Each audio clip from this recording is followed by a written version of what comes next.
Yeah, that's great for your service, but you got to follow the rules. A Texas courtroom hears a serious case as a man faces a second-degree felony sexual assault charge, a crime that could carry up to 20 years in prison. The defense asks the judge to lower the $250,000 bond, arguing the defendant served several tours in the military and has a family depending on him. But prosecutors tell the court that DNA evidence links the defendant to the victim, and they warn the judge about his criminal history and other pending cases. Now the judge must decide whether the defendant should remain in jail or be released on bond. We now call 25 CR 1651, the state of Texas versus Ryan Anderson. That's you? Yes, Your Honor.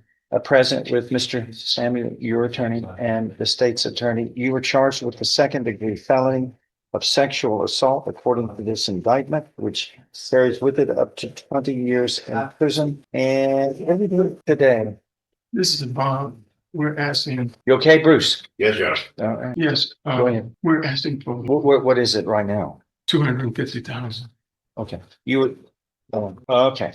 The court is looking at the PSR, the public safety report that is required now into law. And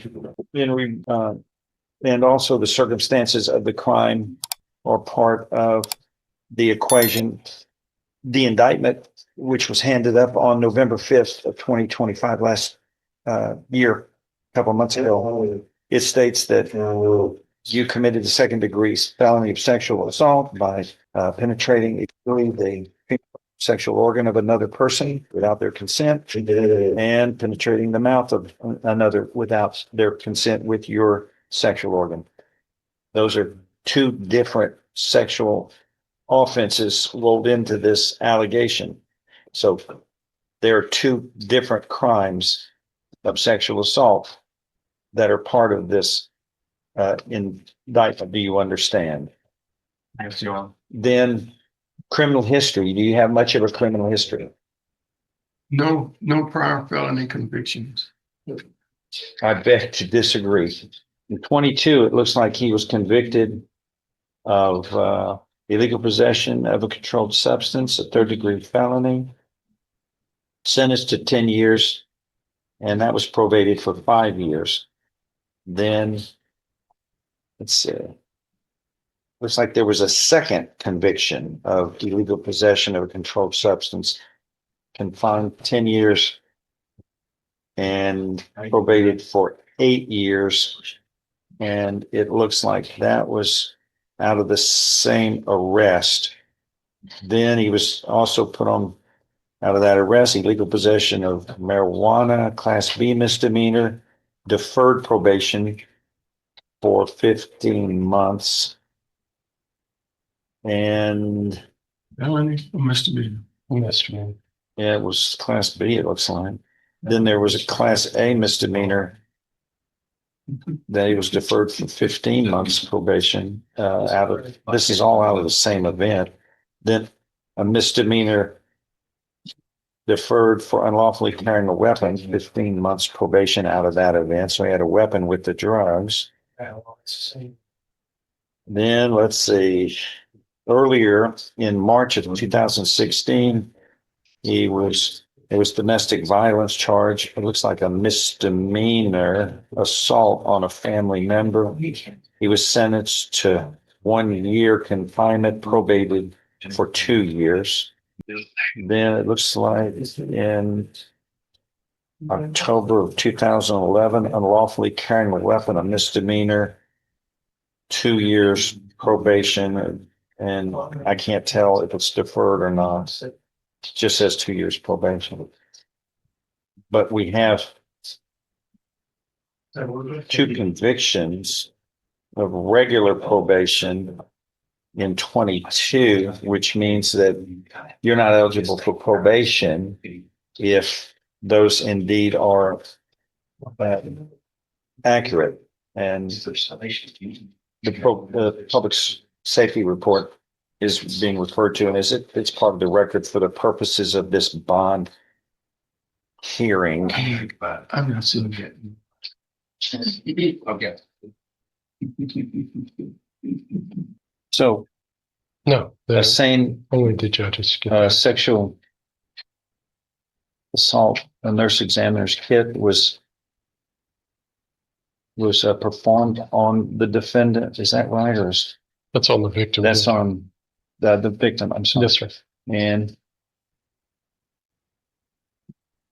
Mr.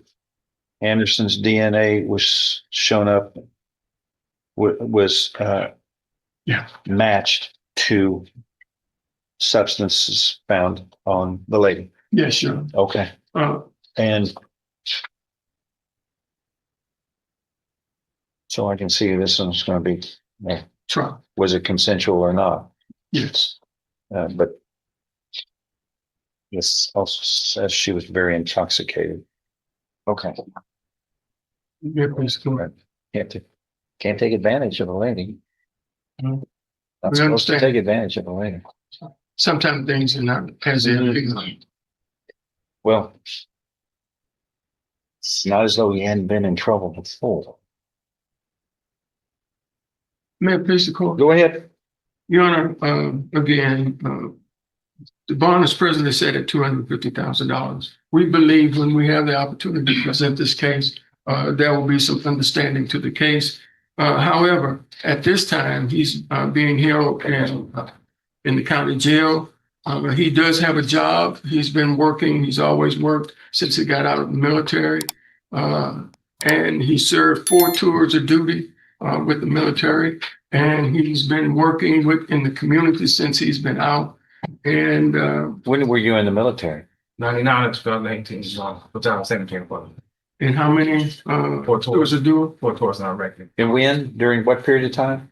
Through the wartime, 03, 04, 05, 06, 07, 09, and 10 and 11, to be honest. Okay, but okay, that's great. But- But thereafter, you picked up a bunch of convictions since then, right? May I please the court, Okay. please?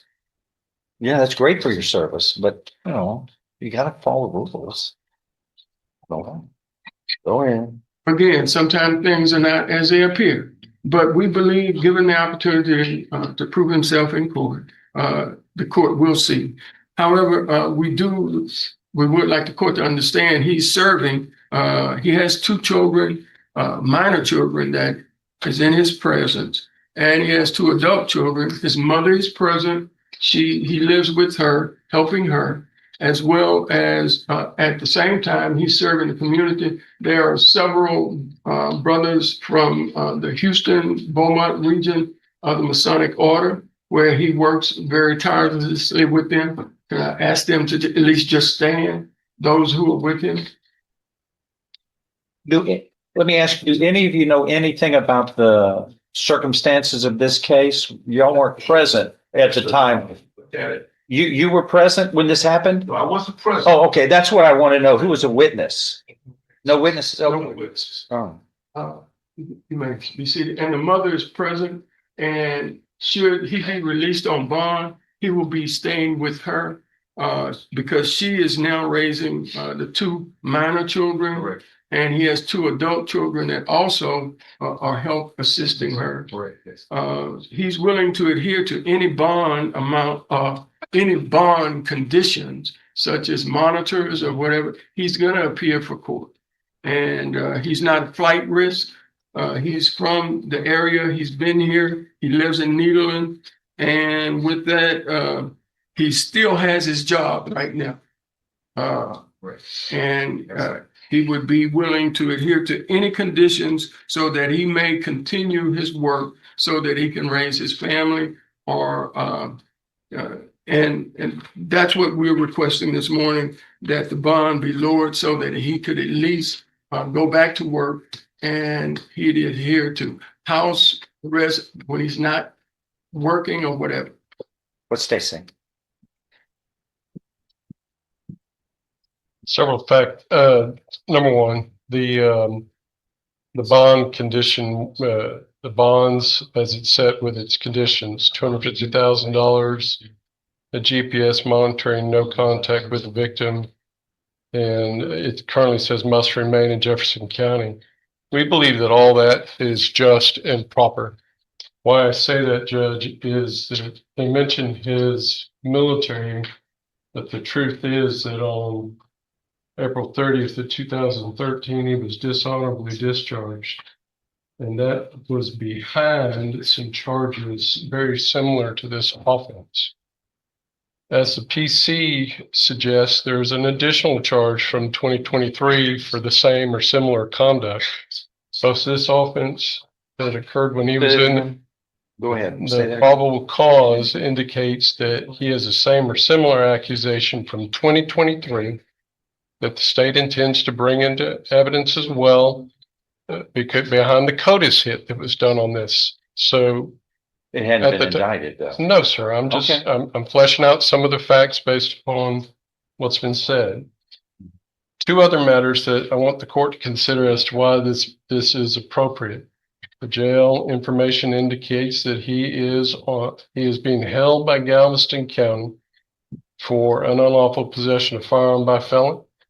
I'll be investigating that to determine if the state's going to use that in our punishment case, but that's What's the status on that? Yeah. he has a hold, according to the jail screen right now, to go to Galveston. Should the court do what they're asking, he's not going to be able to go to his job. There's He's going to go to, There's an indictment pending there? Is that what you're there's saying? a charge that, based upon the number, is a JP number for unlawful possession of firearm by Maybe a felon. misdemeanor?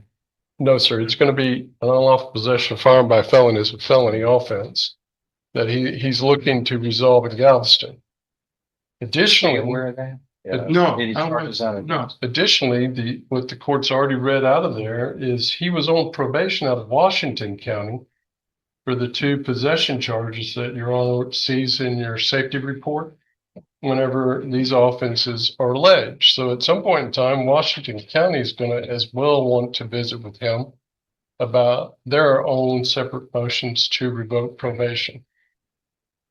Add all that up, we've got 3 counties that are interested in him. We've got 2 unresolved felony probations in Washington County, a felony in Galveston. Our case that's going to incorporate a prior refused additional matter. I'll be looking to determine whether or not I'm re-indicting that based upon the CODIS hit. All that sums up to the fact that our county's not safe. The suggestion that anything more than what is right here is, in my opinion, not appropriate. The bonds and the amount based upon the safety to our community, I suggest, is properly set with these conditions, if not higher, but certainly not lower. May I please the court? Mhm. I would like to address, that is incorrect about his discharge. He has not been dishonorably discharged. He was discharged for bad conduct, fraternization. And is that correct? Correct. And with that, that is also what had to do with the sexual assault that was alleged during that time, and that was dismissed. But that should be clear in the records once I get those records. Yeah. But we believe that there's sufficient ways to make sure he adheres to the conditions of probation. He is, and we just simply ask that he be allowed that opportunity. The rules on bond are based upon criminal history and circumstances of this offense, of the offense charged. And the public safety report is required to be made a part of the record now in all bond hearing matters so that the record shows what we know about the criminal history that's on record. What this court's problem is I'm a little unclear, and what I'm going to do is continue this hearing. I'm going to give everybody 2 weeks. I need to know more about this Galveston matter, the MTRPs. These are all obvious issues that need further amplification so the court can make an informed decision. And these prior probations and convictions out of the July 22 cluster of criminal cases that were handled on July 9th of 2022 somewhere that deal with 5 separate offenses where the defendant was either convicted, it looks like convicted on 2, placed on probation on others. And then I want to know about the 2016 probation that was discharged. Those are issues that the court is unclear about, especially when we are talking about a case of sexual assault where Victims' Rights Act have certainly made it clear that judges have to consider closely for victims' concerns what is in the best interest of not only the defense but also alleged victims in these types of matters. And I've got to make a record, which I don't have enough of now, to support what the rules say or the proper way to do things. So I'm going to give everybody 2 weeks to get more information for me, and we'll pick this up where we left off. Thank you, Judge. Bruce, let me take care of yours real quick here. Yes, sir. On Curtis Adams, then I want to get to the Mr. Woolley's case here after that. At the end of the hearing, the judge does not immediately decide whether to lower the bond. Instead, the court pauses the decision and orders more information about Anderson's criminal history and other pending cases before ruling. In serious cases like sexual assault, judges must carefully balance the rights of the accused with the safety of the community and the concerns of alleged victims. For now, the bond remains in place while the court gathers more facts. But it raises an important question: when someone faces multiple allegations and prior convictions, should courts keep bond high for safety, or give defendants a chance to return home while awaiting trial?